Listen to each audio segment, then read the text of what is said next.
Gracias, hermanos. Estamos todos en Génesis 44. Amén. Tenemos unos cuantos versículos el día de hoy, así es que no lo vamos a leer de una vez al principio, sino que vamos a irlo leyendo poco a poco, hermanos. Pero el tema de que corresponde a la enseñanza del día de hoy es la soberanía de Dios en toda temporada de nuestras vidas. La soberanía de Dios aún en medio del caos o en cualquier momento que estemos pasando en nuestras vidas. Recordemos de que ya no es la primera vez que hablamos de José. Y de hecho el libro de Génesis nos comenta de José desde el capítulo 37 hasta el 50. Entonces la vida de José la cubre en varios capítulos de la Biblia. Ya casi estamos llegando al final. Pero en el capítulo 44, hermanos, hemos ido poco a poco aprendiendo en la vida de él, de todos los sucesos que le sucedieron en su vida. Recordemos de que él era un jovencito de 17 años. La Biblia nos dice de que comenzó Dios a darle sueños, en los cuales hoy vamos a tener la oportunidad de mirar uno de esos sueños cumplidos. Pero, hermanos, tardó tanto tiempo en que se le cumpliera a él un sueño. Aún anteriormente, cuando él estuvo preso, recuerdan anteriormente, él podía ver los sueños cumplidos de los personajes que estaban ahí. Pudo ver el sueño cumplido de Faraón, el sueño de Faraón cumpliéndose también. Pero él podía preguntarse, ¿yo para cuándo voy a cumplir el sueño que Dios me dio a mí? ¿Para cuándo? Pero, hermanos, él fue fiel al Señor en todo tiempo, en toda temporada de su vida. Hemos mirado momentos buenos que él está en la cárcel, pero está siendo prácticamente soberano sobre los demás presos. También lo miramos que estaba sobre la casa de Potifar, también como líder de la casa de Potifar. Pero también miramos momentos difíciles en los cuales lo acusaban injustamente y él tuvo que ser sentenciado en diferentes causas. Es más, miramos de que sus propios hermanos, su propia familia trató de matarle. Y recordemos, hermanos, de que cada hecho en la vida de nosotros, en nuestras propias vidas, nos va a dar crecimiento en diferentes áreas, en diferentes maneras. Y cada circunstancia que pasamos nosotros, así como José había pasado, nosotros vamos aprendiendo de cada una de ellas. Él está aprendiendo en cada circunstancia que le ha pasado, y el día de hoy va a ser evidente lo que él ha estado aprendiendo y él ha estado pasando en el transcurso de su vida. Pero recordemos en el capítulo anterior, hermanos, él ya está gobernando, él ya está prácticamente en una posición alta. El Señor lo ha bendecido, el Señor lo ha exaltado a él después de todo su sufrimiento y de todo su pesar. Ahora él está en una posición en la cual Faraón y él son uno.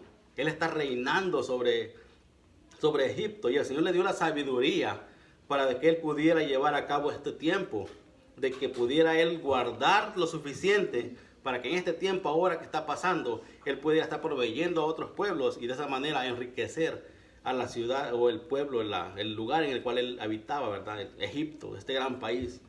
Entonces, en el capítulo 44 vamos a mirar de que después de que él recibió a sus hermanos, ahora estamos en la segunda vez de que sus hermanos llegan con él. Recordemos que en la primera vuelta él les había mandado el dinero en la boca de sus costales, pero sucedió algo que no sé si ustedes se recuerdan o no. Pero la primera vez de que ellos van con José, José les hace la pregunta acerca de sus familiares.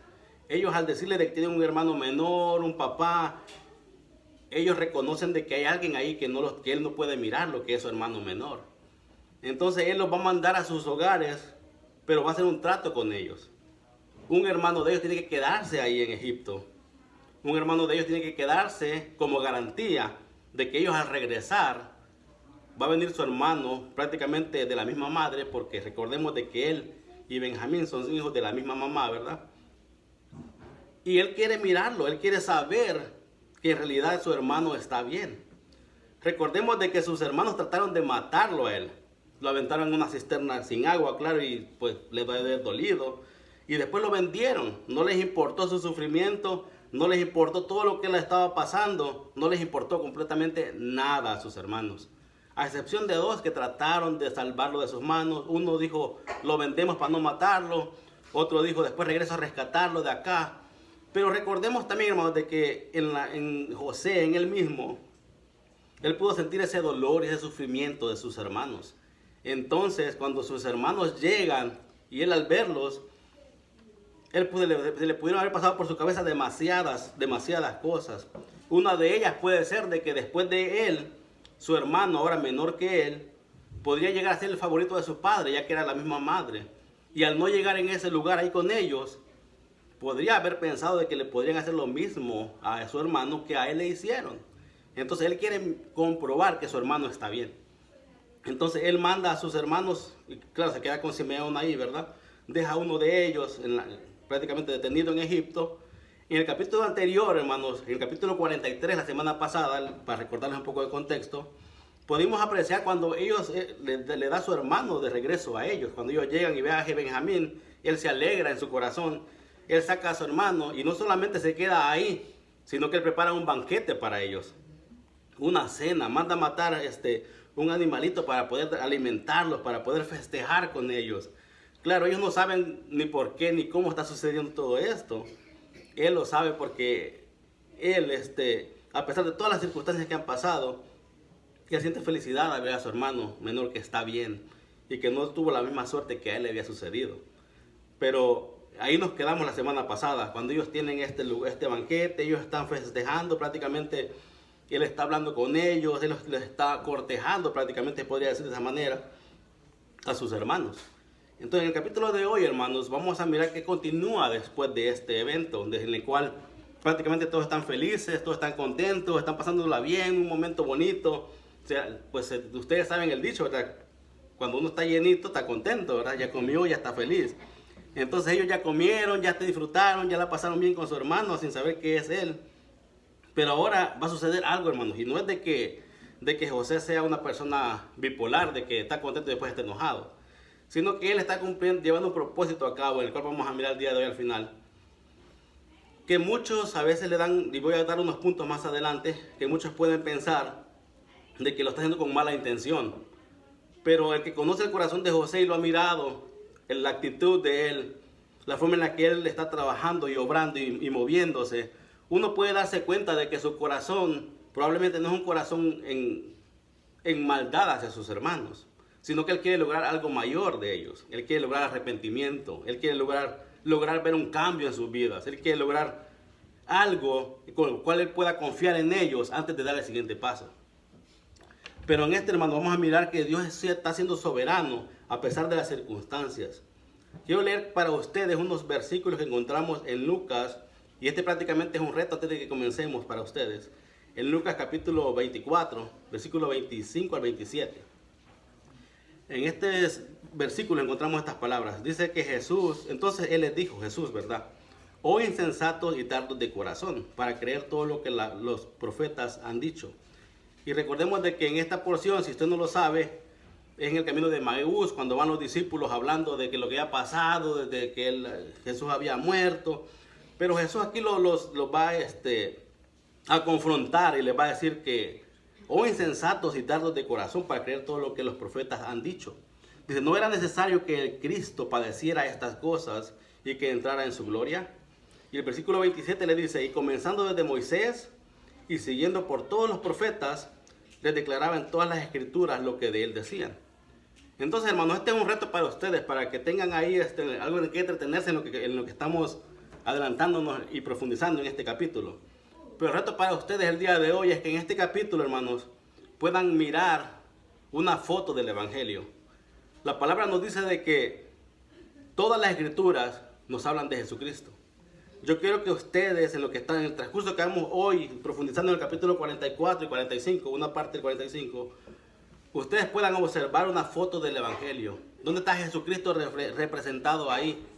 ¿Dónde podemos ver a Jesucristo en el Evangelio, aún en el Antiguo Testamento? Él nos lo dijo desde sus propias palabras. Toda la palabra habla de Él, desde Moisés hasta los profetas, y toda la palabra habla de Jesucristo.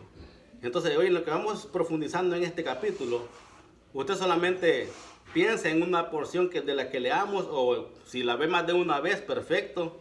Que pueda ver usted el Evangelio, una foto del Evangelio de Jesucristo ahí. Lo que Él hizo por nosotros en nuestras vidas. O lo que Él ha hecho por cada vida independiente de cada uno de nosotros, ¿verdad? Ya les di la pequeña introducción, hermanos. Ahora sí vamos a comenzar aquí en el capítulo en sí. Voy a leer para ustedes el versículo 1 y 2 del capítulo 44 de Génesis. Si no están ahí, para que regresen. Y el versículo 44, versículo 1 dice, mandó José al mayordomo de su casa, diciendo, llena de alimento los costales de estos varones, cuanto puedan llevar, y pon el dinero de cada uno en la boca de su costal. Se repite nuevamente la historia. Versículo 2. Y pondrás mi copa, la copa de plata, en la boca del costal del menor, con el dinero de su trigo, Y él hizo como dijo José. En estos dos primeros versículos, hermanos, como les decía anteriormente, no es de que José sea una persona bipolar, que ahora les festejo y ahora los mando una trampa, sino que quiere lograr algo mayor de sus hermanos. Él va a llevar nuevamente el plan a cabo, con la diferencia de que ahora, si usted nota lo que él está pidiendo al mayordomo, es de que la copa no vaya en cualquier hermano, sino en uno en específico, el cual es el hermano que probablemente ahora sea el favorito de su padre. El hermano que ahora probablemente está tomando la posición que él tenía ante su padre anteriormente, el cual en el viaje anterior no había ido con ellos en el viaje. Ahora no le está poniendo cualquier cosa en el costal de él, le está poniendo algo que le pertenecía a él, propio de él. Y no es cualquier cosa. En aquellos tiempos, al darle esa copa, le estaba dando prácticamente lo que le habían dado a él para hacerlo reconocer de que él era una persona que tenía poder en Egipto, el cual podía tomar decisiones en Egipto. Era algo que a él lo representaba, lo que le estaba poniendo en su saco. No era algo que no valía la pena, sino que algo muy valioso, tanto para él como para las personas, para los egipcios. Algo que a él le habían dado en reconocimiento por su posición que él tenía adquirida. Entonces, en ese momento, hermanos, la culpa del muchacho podía ascender a demasiadas especulaciones. Tanto podía ser hasta la muerte del muchacho. Podía ser como una conspiración contra de ella, de José. Podían culparlo de muchas cosas a él. Pero ahorita él le está poniendo esta trampa para lograr, tengamos en mente algo mayor de ellos. No es porque les quiere causar daño, porque los quiera perjudicar en algo a ellos, aunque se puede ver de diferentes maneras. Y las decisiones y los pensamientos de diferentes teólogos pueden variar en estos puntos. Pero si conocemos el corazón de José y podemos apreciar lo que él quiere lograr al final con lo que él está haciendo. Los funcionarios egipcios recibían una copa especial como símbolo de su autoridad. Pero al mismo momento de que esto era algo especial para él, recordemos de que este puede ser una falta muy grave de la misma manera en contra de José al robársela. Son los puntos que podemos aclarar ahí en esos dos versículos. Les leeré del versículo 3 al versículo 5, los que gusten acompañarme. Venida la mañana, los hombres fueron despedidos con sus asnos. Habiendo ellos salido de la ciudad de la que aún no se habían alejado, dijo José a su mayordomo: levántate y sigue a esos hombres, y cuando los alcances, diles: ¿por qué habéis vuelto mal por bien? ¿Por qué habéis robado mi copa de plata? ¿No es esta en la que bebe mi señor y por la que suele adivinar? Habéis hecho mal en lo que hicisteis.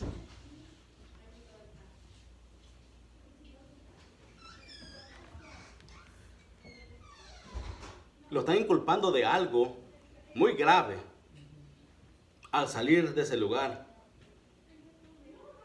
Y le está diciendo: mi amo los ha tratado bien a ustedes, a tal punto que los ha alimentado, les ha proveído algo muy bonito, para que ustedes ahora le paguen robándole algo que a él le pertenece.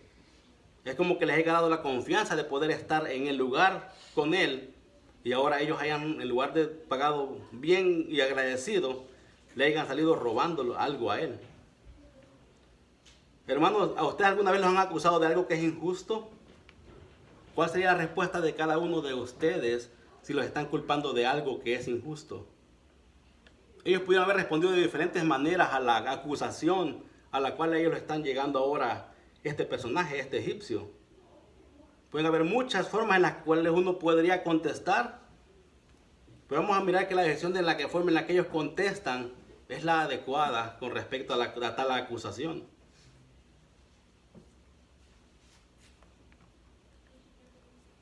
Otro punto importante que podemos mirar en estos versículos, hermanos, de que él está diciendo de que es la copa en la cual adivina.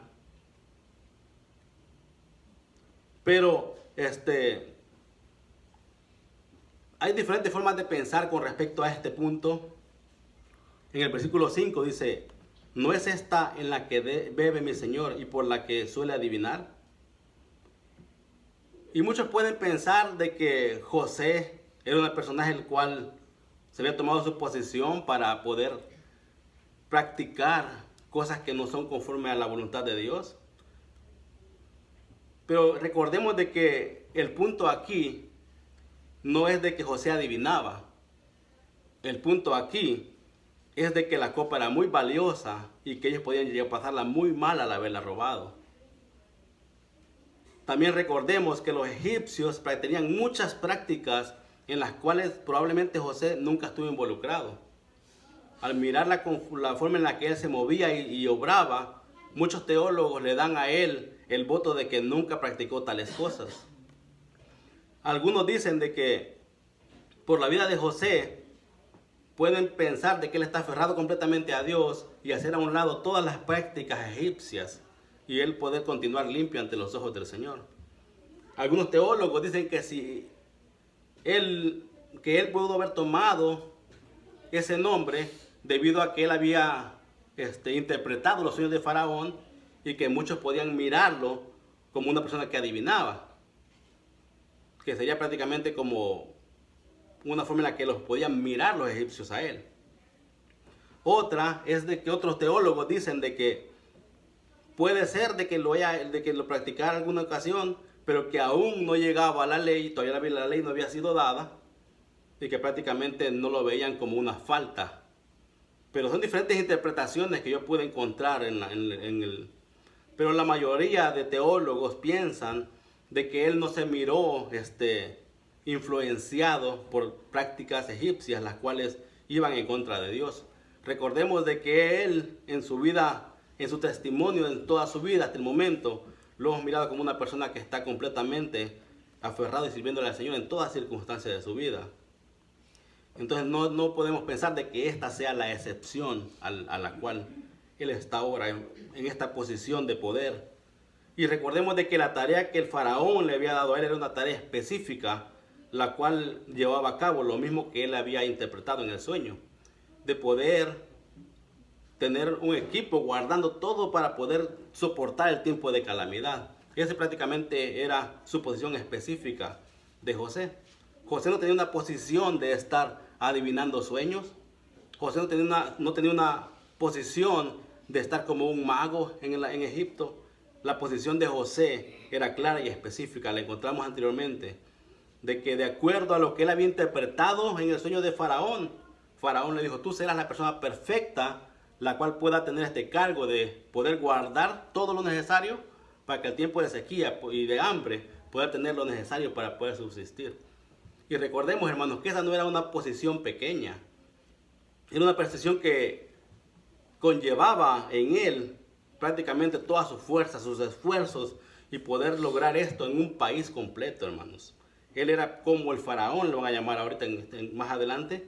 Él era prácticamente visto igual en poder y en fuerza que Faraón. Y por eso mismo fallarle a él en este momento, robándole una copa que le pertenece a él, que denota su autoridad, su poder y su posición en el liderazgo de Egipto, era una falta muy grave en contra de los hermanos de José. Específicamente en el que tenía la copa, el que le había robado la copa.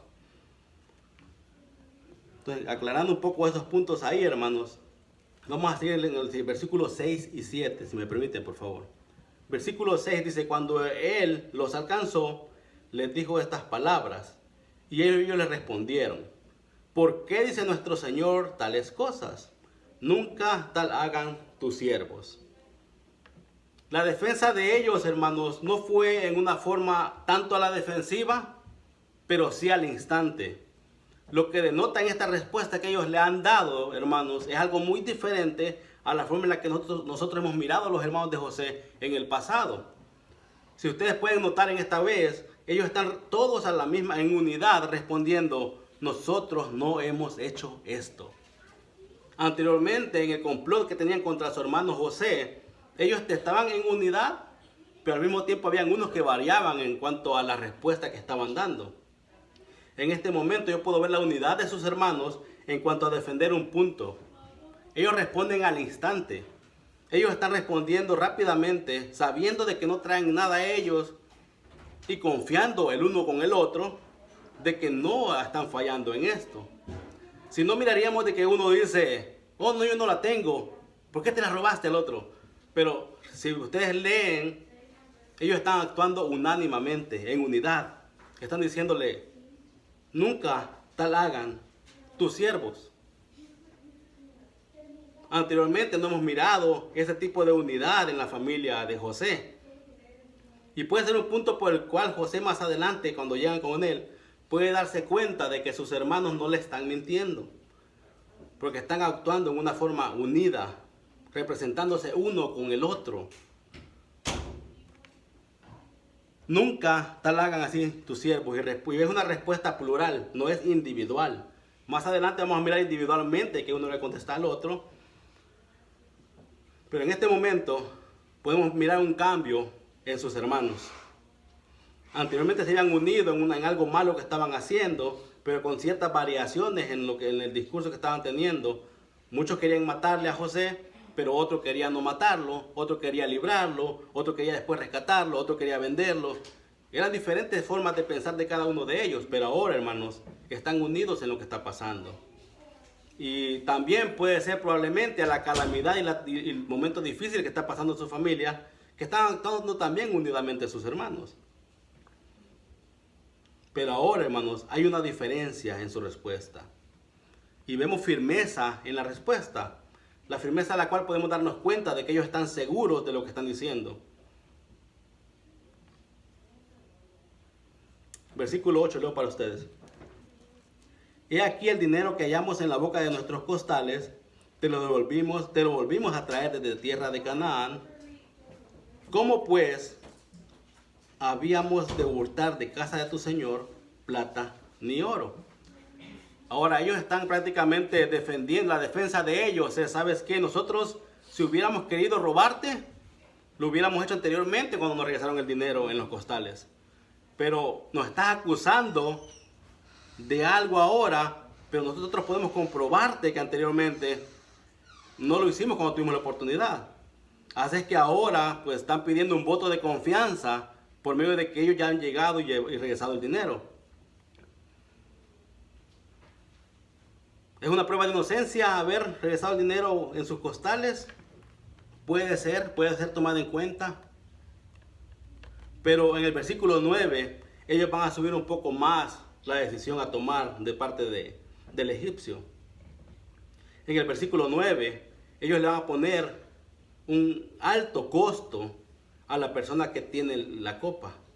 Pero recordemos de que hasta el momento no se ha comprobado que ellos la tienen.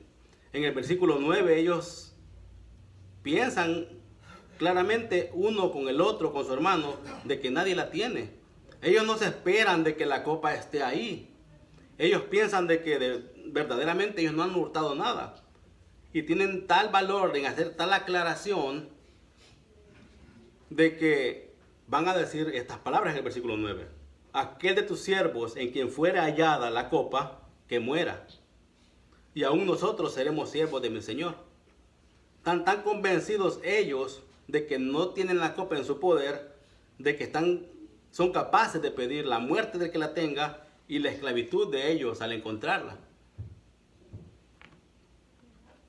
Pero esa confianza entre hermanos, ¿cuándo la obtuvieron? ¿Cuándo llegaron ellos a confiar uno con el otro de que no habían hecho algo malo? ¿Cuándo llegaron a confiarse de que ninguno de ellos había cometido nada malo? Podemos ver un cambio en ellos debido a diferentes circunstancias, al tiempo que ha pasado, que probablemente sea difícil de creer de José, ya que su último recuerdo es: me quieren matar, me vendieron, me torturaron prácticamente. Pero mirar esta unidad de parte de sus hermanos y de creer uno con el otro de que son inocentes, de tal manera de que puedes matar al que la tenga contigo, es algo muy raro de parte de ellos mirarlo ahora en esta posición más adelante. Pero prácticamente ellos están diciendo que muera el que la ha robado. Si uno de nosotros que no la tiene. Porque si vemos más adelante, vamos a darnos cuenta de que ellos no hubieran dicho esas palabras si sabían de que, de que uno de ellos la tenía. Pero estaban tan seguros ellos de uno con el otro, de que no tenían culpa en el asunto. En el versículo 10, hermanos, dice, y él dijo, también ahora sea conforme a vuestras palabras. Aquel en quien te hallares será mi siervo, y vosotros seréis sin culpa. Miremos algo que cambia en la confirmación ahí del egipcio. La palabra muerte, él no la menciona en la respuesta. Él solamente toma en cuenta la parte de que lo va a hacer su esclavo. Él no les está confirmando la parte que dice, vamos a matar al que tenga la copa. Porque obviamente él sabe que ellos han puesto la copa ahí. La respuesta de él en este momento solamente es, ok, el que la tenga será mi siervo y los demás pues serán libres de todo caso. Recordemos de que este egipcio, hermano, está yendo con instrucciones directas de José. Las instrucciones que él está llevando son palabras que José le ha pedido que él diga y que él haga para conocer el corazón de sus hermanos. El siguiente versículo, hermanos, el versículo 11, dice, entonces se dieron prisa y derribando cada uno su costal en tierra, abrió cada cual el costal suyo. Hermanos, claramente podemos darnos cuenta de que cuando alguien tiene algún problema con lo que le están preguntando si eres culpable, va a comenzar a decir argumentos, va a comenzar a buscarle otra cosa. No va a ser rápidamente, no va a actuar así de rápido a hacer lo que le están pidiendo que haga. A lo mejor va a tartamudear, va a querer actuar diferente o va a decir, para no tienes necesidad de abrir los costales, creen en nuestras palabras. Pero ellos rápidamente bajan el costal y míralo, chécalo tú mismo. Porque ellos están conscientes de que son inocentes. Ninguno de ellos prácticamente pone el costal escondido, lo esconde o como vemos anteriormente, que la mamá de uno de ellos se sienta sobre los tesoros para esconderlos, sino que claramente en este momento ellos al instante bajan los costales porque están completamente seguros de que lo que están diciéndoles a ellos es falso. Aunque reconocen el poder de los egipcios y de José, ellos podrían aún en este punto haberse quejado más de más solamente pedir clemencia. Prácticamente ellos solamente están actuando a lo que ellos les están pidiendo. Y están siendo unas personas dóciles a la petición del egipcio. En el versículo 12 dice, buscó desde el mayor comenzó y acabó en el menor, desde el mayor hasta el menor. Y la copa fue hallada en el costal de Benjamín. El versículo 13 dice, entonces ellos rasgaron sus vestidos y cargó cada uno su asno y volvieron a la ciudad. Una muestra más de unidad de parte de sus hermanos la encontramos en el versículo 13. Pero también miramos en el versículo 12 de que dejó la sorpresa para el último. Había comenzado por el menor hasta el mayor, pero comenzó del mayor hasta el menor. Pero al mirar ellos que Benjamín, la causa por el cual ellos habían podido regresar a ese lugar, ahora estaba siendo inculpado de robo y que iba a quedarse como esclavo. Hay muchas formas en las que ellos podían responder a esto. Y yo tengo algunos puntos aquí de que tomé del asunto. Y sé que pueden haber muchos puntos. Pero uno de los puntos que sobresale aquí, hermanos, es de que en forma de dolor, ellos rasgan sus vestidos por su hermano. ¿Cuándo ellos iban a hacer algo similar por José? ¿Cuándo ellos mostraron alguna empatía por José o por su padre? Nunca. Ellos han cambiado y lo están demostrando con hechos. ¿Podemos ver unidad en ellos nuevamente? ¿Qué tipo de respuesta ellos podían haber dado en ese momento? Si hubiera sido unos cuantos años atrás cuando vendieron a José. Y recordemos las mismas palabras de ellos que encontramos en Génesis 42:21. Ellos mismos decían la vez anterior cuando fueron detenidos, cuando José los escuchaba. Y decían el uno al otro: verdaderamente hemos pecado contra nuestro hermano, pues vimos las angustias de su alma cuando nos rogaba y no le escuchamos. Por eso ha venido sobre nosotros esta angustia. Ellos escucharon el lamento y la angustia de su hermano y no les importó, les valió, se fue, lo dejaron ahí que clamara en dolor. Una de las respuestas de ellos en este momento hubiera sido: no nos importa que se quede Benjamín, nos vamos. Si hubieran tenido el mismo corazón de aquel entonces anteriormente. Otro punto también que importante, hermanos, que no les importó el sufrimiento de su padre.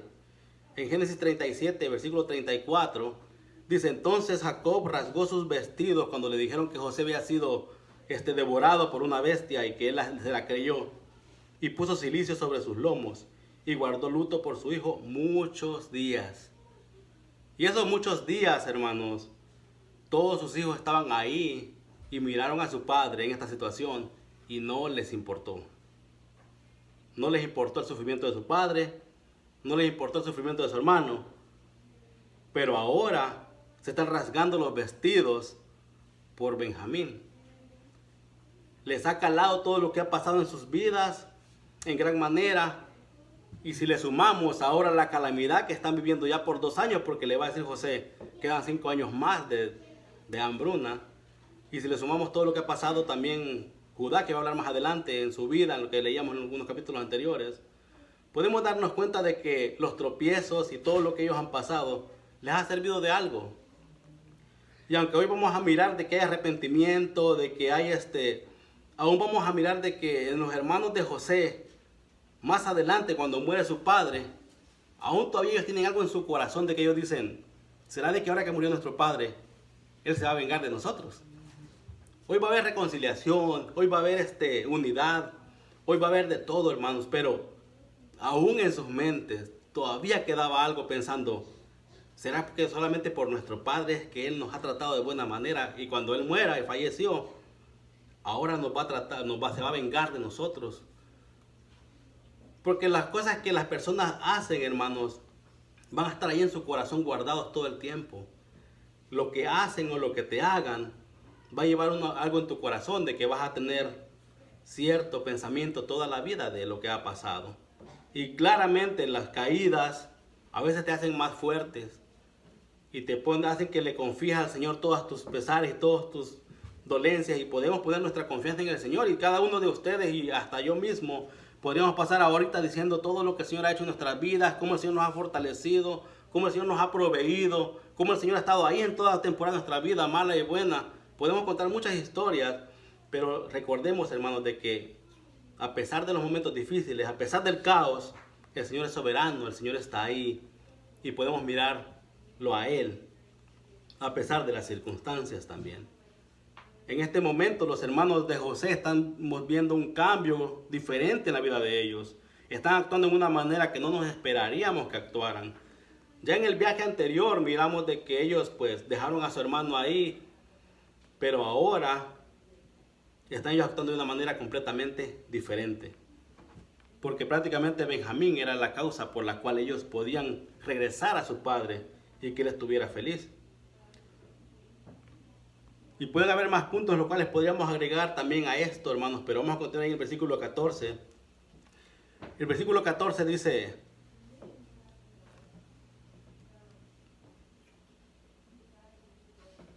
vino Judá con sus hermanos a casa de José, que aún estaba ahí, y se postraron delante de él en tierra. Y quiero que lleven una línea de lo que estamos hablando aquí, ¿verdad? No es de que hayan pasado horas, un montón de tiempo, sino que solamente ellos terminan la comida, se van temprano, los sigue el mayordomo, el siervo de José, los encara, les dice lo que han hecho, y al instante se regresan otra vez a la casa con José. Y él sigue ahí todavía, ¿verdad? José aún estaba ahí, dice, y se postraron delante de él en tierra. Esto es prácticamente algo rápido, no es de que pasaron días, ni semanas, ni años. Pero En el versículo 14 solamente, hermano, yo puedo mirar ahí un cumplimiento para José. Recordemos de que el primer sueño de José fue de que sus hermanos se postraban delante de él. Sus hermanos se postraban en el sueño de José delante de él. Recordamos anteriormente cuando Dios le dio ese sueño. En Génesis 37, 6 y 7, no tienen que ir allá, si quieren ir está bien, ¿verdad? Y él les dijo, hablando José, oíd ahora este sueño que he soñado. Dice el versículo 7, he aquí que atábamos manojos en medio del campo, y he aquí que mi manojo se levantaba y estaba derecho, y que vuestros manojos estaban alrededor y se inclinaban al mío. Podemos mirar que sus hermanos están inclinando a él en este momento, y más adelante vamos a mirar cuando su papá regresa también, que va a cumplir otros de sus sueños. Pero ahora, hermanos, vamos a mirar que comienza Dios a revelarle sus sueños a José. Sus hermanos están prácticamente, no lo están adorando, claramente que no. En señal de respeto ante su posición, ante quién él es, los están postrando delante de él. Le están mostrando respeto a su persona, no lo están adorando, no hay que confundirnos tampoco ahí. El versículo 15, y les dijo José, ¿qué acción es esta que habéis hecho? ¿No sabéis que un hombre como yo sabe adivinar? Y la palabra que él está utilizando en ese momento, hermanos, como que él adivina, está tratando de intimidarlos a ellos para que ellos puedan soltar la sopa, para que ellos puedan hablar. Está tratando de decirles de que, y claramente, por eso yo les decía anteriormente, de que la fama de él podría ser con los egipcios de que sabía adivinar, aunque claramente él, cuando reveló los sueños a Faraón, él dijo, no está en mí revelar los sueños a Faraón. Dios va a dar la interpretación. Pero claramente él tenía una fama en medio de los egipcios como una persona que adivinaba probablemente, aunque él nunca lo tomó de esa manera. Y su trabajo, como decía anteriormente, no era adivino, no era brujo, no era nadie con esa posición en Egipto. Nosotros sabemos cuál era su posición en ese momento. Pero él estaba tratando de intimidar a sus hermanos de tal modo que ellos pudieran hablar. Él quería conocer su corazón, quería ver qué había allá adentro. Ahora personalmente con ellos. ¿Cuáles podrían ser las causas probables que muchos podrían pensar al respecto? Y aquí yo nomás apunté unas 5 causas que podrían pensar, ¿verdad? Número 1, por temor de sus acciones anteriores. Número 2, recordemos de que anteriormente le habían tratado muy mal a él. Número 2, por sospechas de que le hagan a su hermano menor igual que a lo que a él le habían hecho. Número 3, porque estaba enojado con ellos por lo que hicieron en el pasado. Y usted puede tomar sus conclusiones. Número 4, porque no les tenía confianza. Y número 5, porque quería que mostrasen que habían cambiado y se habían arrepentido de sus hechos pasados. Pueden ser las razones por las que él podía estar actuando de esta manera. Yo le voy más a la quinta acción. Quería que mostraran su cambio y que se habían arrepentido de sus hechos pasados. Las anteriores, la que él estaba enojado, como que no va con José, el estar enojado con sus hermanos. Va más como, me hicieron todo esto a mí, ¿qué le pueden estar haciendo a él? ¿Qué le pueden estar haciendo a mi padre? Aún él le va a preguntar nuevamente más adelante, ¿el viejo vive aún? Ellos ya le habían dicho que él estaba vivo, pero él aún le va a volver a preguntar más adelante. ¿Por qué? Porque ellos podrían estar mintiendo. Ellos eran personas a las cuales él no les tenía completamente o plena confianza.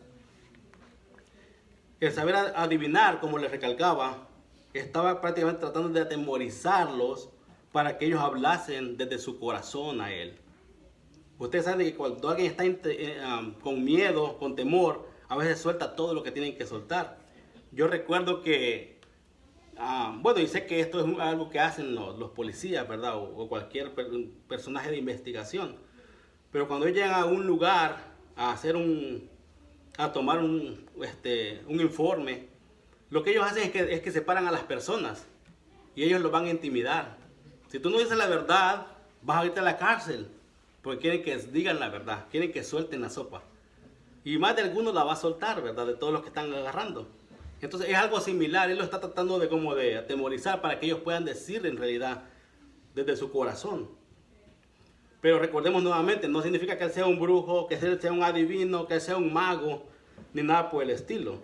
Por su carácter, testimonio, nuevamente puedo recalcarle yo y la mayoría de teólogos de que él era un fiel servidor del Señor en todo momento, y su vida podría ser un ejemplo de ello, en la cual puede usted leer cuando usted guste todos los capítulos completos, desde el 37 hasta el 50.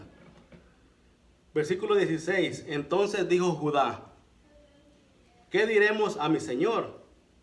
¿Qué hablaremos? ¿O con qué nos justificaremos? Dios ha hallado la maldad de tus siervos.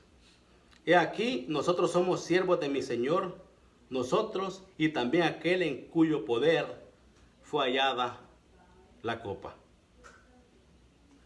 Nuevamente miramos de que Judá, como anteriormente lo habíamos mirado, va al frente de sus hermanos y toma la palabra, que es algo que vamos a reconocer más adelante como el león de la tribu de Judá, que viene Jesucristo de esa tribu. Pero también recordemos, y yo creo que el hermano lo dijo la semana pasada, de que el siguiente en la posición como primogénito le quedaba a Judá por los hechos pasados de sus hermanos. Dos habían cometido asesinato, uno se había metido con la mamá de su papá, con la esposa de su papá, perdón, la concubina, la esposa de su papá, no la mamá. Pero habían cometido hechos graves ante el Señor. Y entonces el siguiente en la lista es Judá, prácticamente sería de quien toma el lugar del primogénito, ¿verdad? La primogenitura. Pero siguiendo aquí con el capítulo, versículo 16, podemos denotar un cambio de carácter también. ¿Por qué? Porque él no está reprochando el hecho de que la copa está ahí, aún sabiendo y teniendo confianza de que ellos no la habían tomado. Está reconociendo que están mal cuando no están mal. Ellos reconocían de que ellos no tenían en su poder nada y que no habían tomado nada. Pero están haciéndose culpable él mismo, a sí mismo, de algo que él no había hecho. Dice el versículo 16. Dios ha hallado la maldad de tus siervos. Se está tomando en sí la culpa de lo que estaba pasando. Lo habíamos mirado a ellos unánimes actuando, sabiendo de que no tenían en su poder la copa. Pero ahora él está actuando en una forma de que, ok, somos culpables, haz con nosotros lo que tengas que hacer. Y están uniéndose a su hermano menor, aún sabiendo que probablemente después de que José fue devorado por la bestia supuestamente, la posición le correspondía a él ahora del hijo consentido. Porque pues había nacido en la vejez de su padre, igualmente fue el hijo de su esposa amada después de que ella falleció. Probablemente ahora, y podemos notar que ahora, él es el consentido de su padre. Por el simple hecho de que en el primer viaje él no fue, y que el segundo viaje apenas y lo dejó ir. Pero eso era suficiente para que él supiera de que ahora lo estaba protegiendo más que a sus hermanos al menor. De hecho, ahorita más adelante él le va a dar una afirmación de que su hijo no regresa, su padre puede morir, ¿verdad? Por no verlos regresar. Al José mirarlos a ellos, que todos regresaron protegiendo a su hermano menor, unidos con él, y ahora Judá diciendo de que todos se van a que si dejas a uno, nos dejas a todos. José ahora puede mirar un cambio nuevamente en la vida de ellos. Lo está representando al menor. Está poniéndolos a todos antes que el de su hermano menor. Lo está afrontando y está tomando la responsabilidad al problema que está pasando. Se está poniendo al frente, como se puso al frente con su padre en el capítulo anterior, para que le rogó que pudiera mandarlo, para poder agarrar alimentos. Están unidos a su hermano menor y están prácticamente poniendo su propio pellejo por proteger y por tenerlo conviene a él también. Él prácticamente le está diciendo, si lo quieres a uno, nos vas a tener a todos. O uno o ninguno. O todos o nadie. En el versículo 17, José le responde de esta manera: nunca yo tal haga. El varón en cuyo poder fue hallado la copa, él será mi siervo. Vosotros id en paz a vuestro padre. Hermanos, nuevamente le está poniendo la negociación en bandeja de plata para ellos. Si a ellos no les hubiera importado su hermano nuevamente, tenían todo ese momento para poder dejarlo ahí e irse. Si hubiera sido José, no lo hubieran pensado dos veces para irse de ahí. Lo hubieran abandonado al instante. Se van. Pero le está poniendo nuevamente la prueba en sus manos de que él se queda, ustedes son libres de irse. La respuesta de ellos, ¿cuál va a ser? Si se acuerdan el acuerdo que tenía Judá anteriormente con su papá, ¿verdad? Que apenas lo pasamos, el acuerdo con el cual él dejó ir a su hijo. Bueno, pues en la siguiente historia, Judá, o prácticamente en lo siguiente que le va a decir a José, Judá tiene que dar un veredicto correcto. Aunque él no lo sabe, José sabe completamente quiénes son los miembros de su familia, quién es su familia, y probablemente conoce la actitud y la forma de ser de su padre, por la forma en la que él había vivido con su padre anteriormente. Entonces, si Judá comienza a inventarle una historia para que lo deje ir y decirle cualquier cosa, probablemente te vas a dar cuenta rápidamente de que este me está engañando, o este me está diciendo falsedades, no es cierto lo que me está diciendo. Judá no lo sabe, pero José tiene completamente conocimiento del asunto en ese momento. Claro que se vino a los 17 años, pero 17 años son suficientes para que tú conozcas a tu papá y sepas cómo se comporta. Y sepas lo que es capaz de hacer, lo que no es capaz de hacer. Más si es el hijo que estaba más apegado a su padre en ese momento. Conocía el carácter del viejo prácticamente él. Sabía lo que podía decir, cómo podría actuar. Pero en el versículo 18, hermanos, encontramos estas palabras hablando Judá por todos sus hermanos. Entonces Judá se acercó a él y dijo: ay, Señor mío, te ruego que permitas que hable tu siervo una palabra en oídos de mi Señor. Y no se encienda tu enojo contra tu siervo, pues tú eres como Faraón. Él está reconociendo el poder que tenía su hermano José ahora en la posición que él estaba. Él prácticamente le está diciendo: tú eres una misma persona con el faraón, tú eres uno y uno. Tienen el mismo poder los dos en este momento. Mi Señor preguntó a sus siervos, hablando de José, ¿verdad? ¿Tienes padre o hermano? Recordemos de que las preguntas pues no eran ninguna trampa, porque él sabía completamente la cantidad de hermanos y quiénes eran al principio en el primer viaje. Aquí está hablando del primer viaje, cuando ellos fueron la primera vez. Y dice: y nosotros respondimos a mi Señor: tenemos un padre, en el versículo 20, anciano, y un hermano joven, pequeño aún, que le nació en su vejez. Y un hermano suyo murió, y él solo quedó de los hijos de su madre, y su padre lo ama. No significa que no ame a todos sus demás hermanos, pero obviamente él pasó a tomar la posición de José después de la pérdida de José. Versículo 21. Y tú dijiste a tus siervos: traédmelo, y pondré mis ojos sobre de él. Y vosotros dijimos a mi Señor: el joven no puede dejar a su padre, porque si lo dejare, su padre morirá. Y podemos mirar la conexión desde él con Benjamín también ahí, que era muy fuerte, porque prácticamente le tomó el amor que perdió de José a él, al hermano menor, al único que le quedaba de su amor de su vida, ¿verdad? Que había pasado muerto cuando murió él. Versículo 25.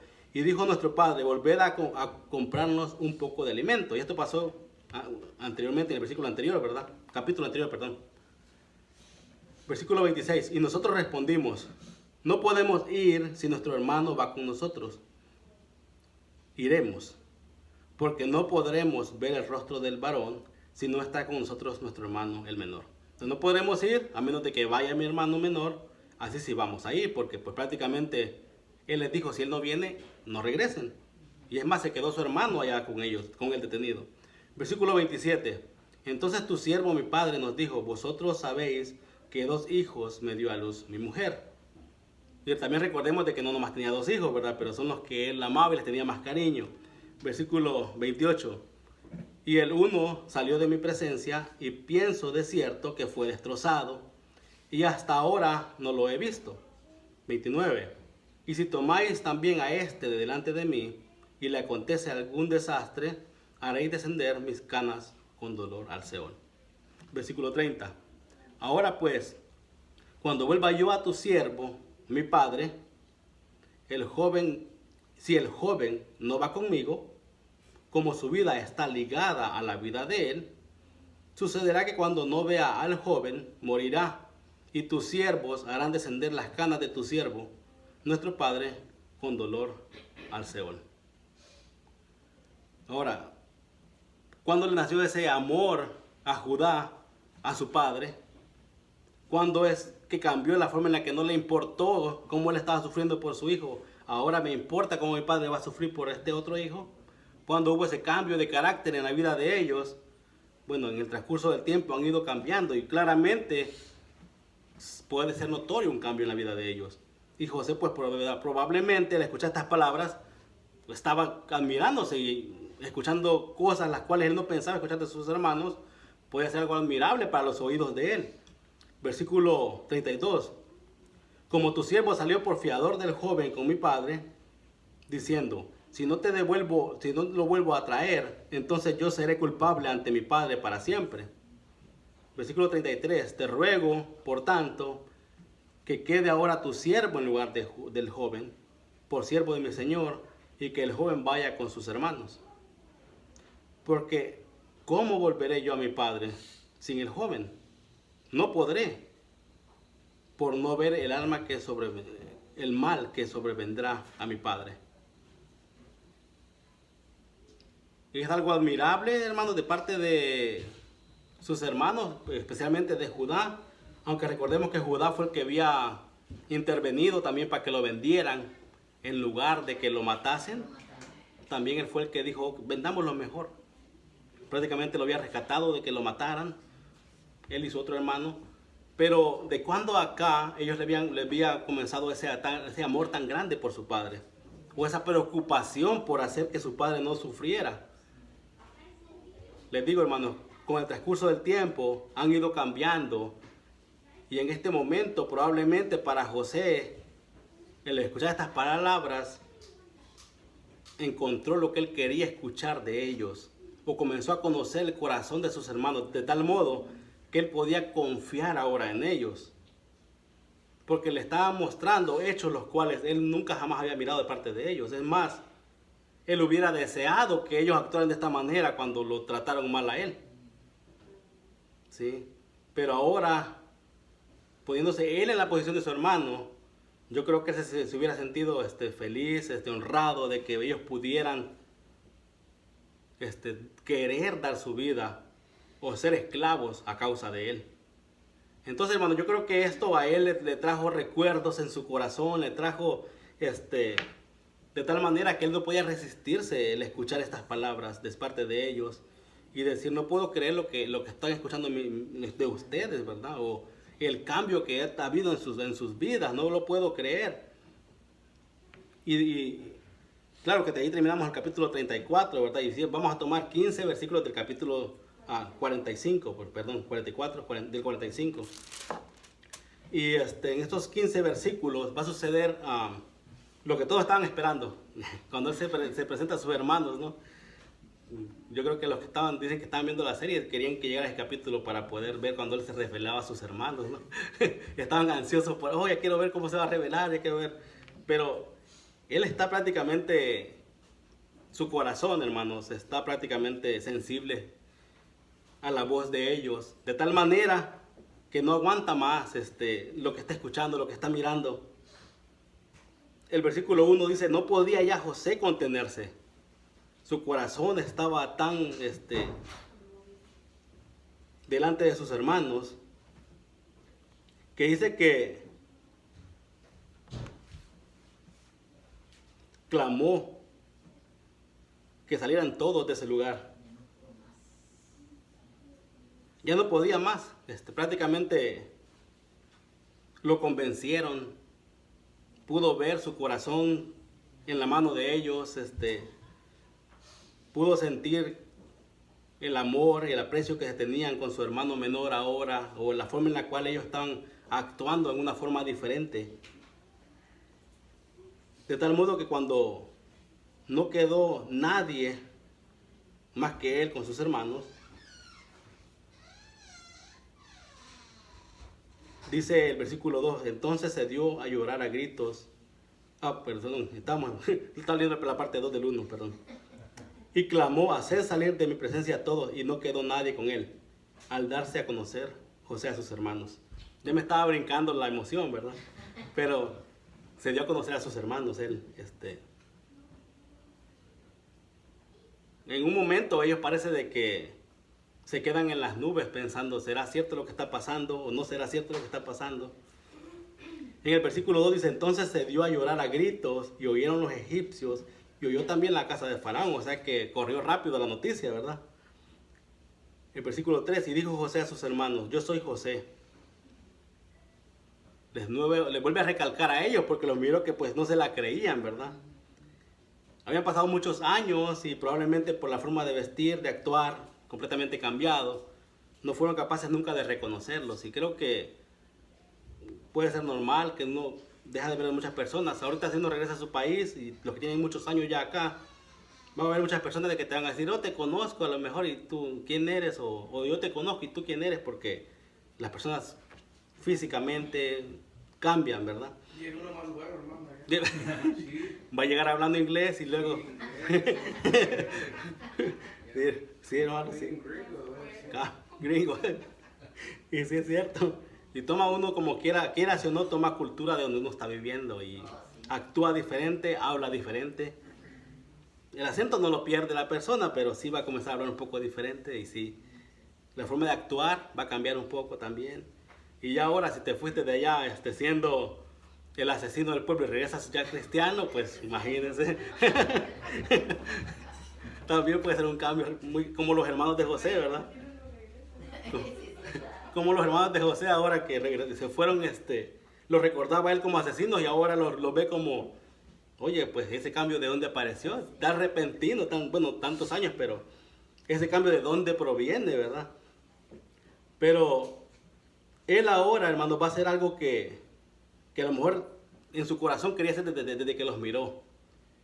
Algo diferente.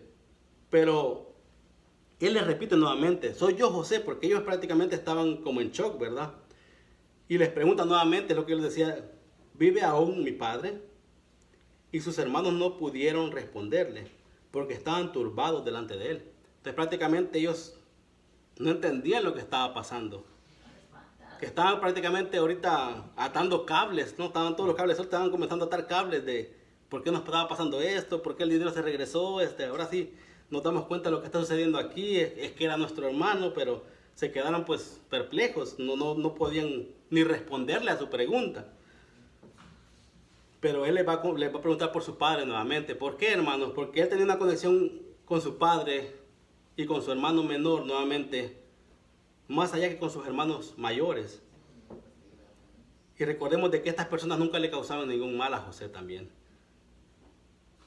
Su padre lo había tratado muy bien. Él está preocupado por lo que le pasó a su padre. Y escuché diferentes comentarios entre semana con el pastor, los estudios que nos ha mandado el pastor. Y podemos sacar muchos comentarios, hermanos, de cada capítulo. Y como yo les decía anteriormente, les di como 5 puntos de un versículo, porque pueden hacer diferentes conexiones que uno puede tomar. Pero el amor que él tenía por su padre nunca se apagó, nunca se fue. Él aún quería saber y lo quería ver a su papá. Él va a preguntar por él, ¿verdad? Que si está vivo aún nuevamente. Aunque ya le habían dicho que estaba vivo cuando llegaron, cuando regresaron. Es más, le está diciendo de que su padre los mandó y les mandó al hijo para que pudieran darle alimentos. Pero él aún va a preguntar por él, porque él aún tenía la duda de que si su padre estaba vivo o si le estaban mintiendo.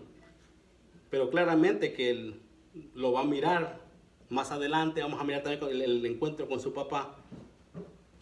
Pero en el versículo 4, al ver cómo están sus hermanos, él les dice: acercaos ahora a mí. Y ellos se acercaron a él. Y él les dijo: yo soy José, vuestro hermano, el que vendisteis para Egipto. Ya al escuchar esto, ellos ya pueden decir: oh, ok, entonces no nos están mintiendo, porque si nosotros lo vendimos, tienen que ser responsables. El versículo 5, ahora pues, no os entristezcáis, ni os pese de haberme vendido acá, porque para preservación de vida me mandó Dios delante de vosotros. Y no solamente la vida de ellos, sino de muchos los cuales están pasando hambre en ese momento. Recordemos de que si José no hubiera hecho lo que él hizo, hubiera muerto mucha gente. Todos los pueblos alrededores, países completos hubieran muerto por el hambre. Egipto prácticamente fue el banco de comida de todos ellos. El versículo 6, pues ya ha habido 2 años de hambre en medio de la tierra, y aún quedan 5 años en los cuales ni habrá arada ni siega. ¿Se imaginan, hermanos? A los 2 años ellos tenían que venir a Egipto por la falta de alimentos. Súmenle 5 años más lo que hubiera pasado si Egipto no hubiera tenido todo el trabajo, el arduo trabajo que tuvo 7 años José en ese lugar. Se la debe haber pasado muy ocupados para que tuvieran tanto, para poder dar y vender a todos, ¿verdad? Versículo 7, y Dios me envió delante de vosotros para preservaros posteridad sobre la tierra y para daros vida por medio de gran liberación. Versículo 8, así pues no me enviasteis acá vosotros, sino Dios, que me ha puesto por padre de Faraón y por señor de toda su casa, y por gobernador en toda la tierra de Egipto. Versículo 9, daos prisa, id a mi padre, y decirle: así dice tu hijo José, Dios me ha puesto por señor de todo Egipto, ven a mí, no te detengas. Versículo 10, habitarás en la tierra de Gosén, y estarás cerca de mí tú y tus hijos, y los hijos de tus hijos, tus ganados y tus vacas, y todo lo que tienes. Y allí te alimentaré, pues aún queda 5 años de hambre, para que no perezcas de pobreza tú y tu casa y todo lo que tienes. Versículo 12. He aquí vuestros ojos ven y los ojos de mi hermano Benjamín, que mi boca os habla. El 13. Haréis pues saber a mi padre toda mi gloria en Egipto y todo lo que habéis visto, y daos prisa y traed a mi padre acá. Y se echó sobre el cuello de Benjamín su hermano y lloró, y también Benjamín lloró sobre su cuello. Versículo 15. Y besó a todos sus hermanos y lloró sobre de ellos, y después sus hermanos hablaron con él. Hermanos, él está tratando prácticamente ahora de hacer todo lo que probablemente en su corazón estaba desde el principio que los había visto. Solamente que si miramos en los viajes, en las supuestas trampas, en las supuestas pruebas que él está haciendo a sus hermanos, lo único que él está queriendo y es lo que él quiere lograr es conocer si sus hermanos ya han cambiado. Si él ahora puede confiar en ellos, si él ahora puede saber si en realidad su padre vive y si su hermano vive. Porque recordemos de que el último pensamiento que él tenía de sus hermanos era: asesinos, me quieren matar. ¿Qué más pueden hacer ellos? Es más, él sabía lo que ellos habían hecho con el pueblo cuando fueron a matar a todos los del pueblo. Él sabía todo lo que había sucedido con sus hermanos. Él lo sabía y lo reconocía. El voto que ellos tuvieron de confianza en este momento fue haber actuado en unidad, en amor el uno con el otro, y poder poner su pellejo con tal de liberar el uno al otro. Y podemos mirar diferentes puntos y no quiero alargarme mucho más, ¿verdad?, de estos puntos, pero el plan del Señor, yo recuerdo que cuando les compartí el capítulo 37, de que el plan del Señor, a pesar de las circunstancias que estemos pasando, el plan del Señor no cambia. El plan del Señor es perfecto. Es más, José mismo lo reconoce y él dice, ustedes no me mandaron acá. Él les dice, Dios me mandó acá. Dice, así pues, no me enviasteis acá vosotros, sino Dios que me ha puesto por padre de Faraón. O sea, Dios me trajo a este lugar. Y más adelante él les va a repetir nuevamente en el capítulo 50, porque ellos dicen, mi papá ha muerto, ahora José se va a vengar de nosotros. Él les va a repetir nuevamente, ¿saben qué? Dios me puso aquí para salvar a mucha gente. Él lo va a repetir nuevamente porque ellos aún siguen pensando de que Él está actuando en una manera propia de Él. Pero claramente el que conoce y está leyendo la historia de José, y ustedes sé que están pendientes de toda la historia, pueden mirar el carácter que él tenía con respecto a Dios. De que él no quería fallarle al Señor en ningún punto de su vida. De tal manera que corrió cuando lo querían agarrar a la fuerza, que prácticamente afrontó todo lo que venía con tal de que su nombre quedara limpio ante el Señor. Entonces, el que conoce la vida de él y su carácter podía reconocer de que lo que él estaba haciendo era tratar de proteger a su familia. Pero hubo un proceso, no fue al instante. Hubo un proceso por el cual su familia podía salir beneficiada de lo que estaba sucediendo con su vida o podía salir perjudicada. Si sus hermanos no hubieran cambiado, hubieran hecho destrozos con sus vidas, fuera otra historia diferente en este momento. Pero hasta este momento podemos mirar el cambio de ellos y la forma en la cual José lo recibe con las manos abiertas, a pesar de las circunstancias que habían pasado anteriormente. Y ahora con el anhelo de poder ver a su padre, desen prisa porque no se detengan, que sea rápido, ya él anhela ver a su padre. Ahora, hermanos, ya estamos a punto de terminar, ¿verdad? No se desesperen. ¿Alguno de ustedes miró el Evangelio reflejado, lo que les dije al principio? Amén. ¿Dónde lo miraron? ¿Dónde lo miraron? Judá, en José.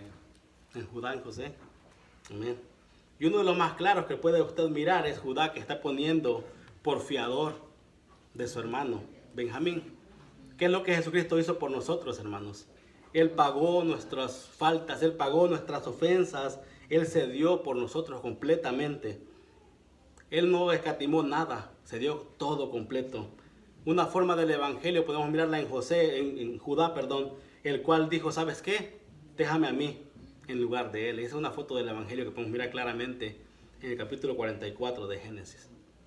Pues muchas gracias, hermanos, por su atención. Gracias por dejarme compartir con ustedes la palabra del Señor. Que sea el Señor hablando a la vida de cada uno y que sea el Señor restaurando y en la vida de cada uno también conforme a su grandeza, ¿verdad? Y proveyendo sus necesidades de cada uno. Y sigamos orando también los unos por los otros. ¿Me permiten orar, hermanos? Señor, te damos las gracias por tu palabra. Gracias porque hemos podido estudiar, Señor, y compartir esta parte, Señor, esta porción el día de hoy. Gracias, Padre, por la forma en la cual tú nos hablas en tu palabra. Gracias por los ejemplos que podemos encontrar, Señor. Y gracias, Padre, aún más porque podemos mirarte a ti reflejado en las Escrituras, aún desde el inicio hasta el final de la Biblia, Señor. Gracias porque te has revelado a nosotros, Señor, de tal manera que podemos verte, Señor. Y podemos saber de que tú has pagado por nosotros la deuda más grande, Señor, el pecado, la muerte, Señor. Y permite, Señor, que si alguien no te conoce pueda llegar al conocimiento tuyo, Señor, completamente. Que pueda arrepentirse de sus pecados y que no deje pasar ni un segundo, Señor, de su vida sin hacerlo, Señor. Te damos y te bendecimos, Padre. Te damos las gracias por tu grandeza, por tu poder, por tu palabra, Señor. Y gracias porque hemos podido estudiarla y compartirla el día de hoy, Señor. Alabamos y te bendecimos, Señor. Te ruego por cada hermano aquí reunido, Señor, por todo lo que se ha hablado el día de hoy, por lo que te hemos cantado, te hemos alabado, Señor, te hemos escuchado, Señor, por las clases que han pasado, Señor, y que todo lo que se hizo el día de hoy no quede vacío, sino que pueda llegar a los corazones de cada hermano, Señor. Así que te damos las gracias, Padre, nuevamente, y ponemos en tus manos nuestras vidas el día de hoy, la semana, Señor, en el nombre de tu Jesús.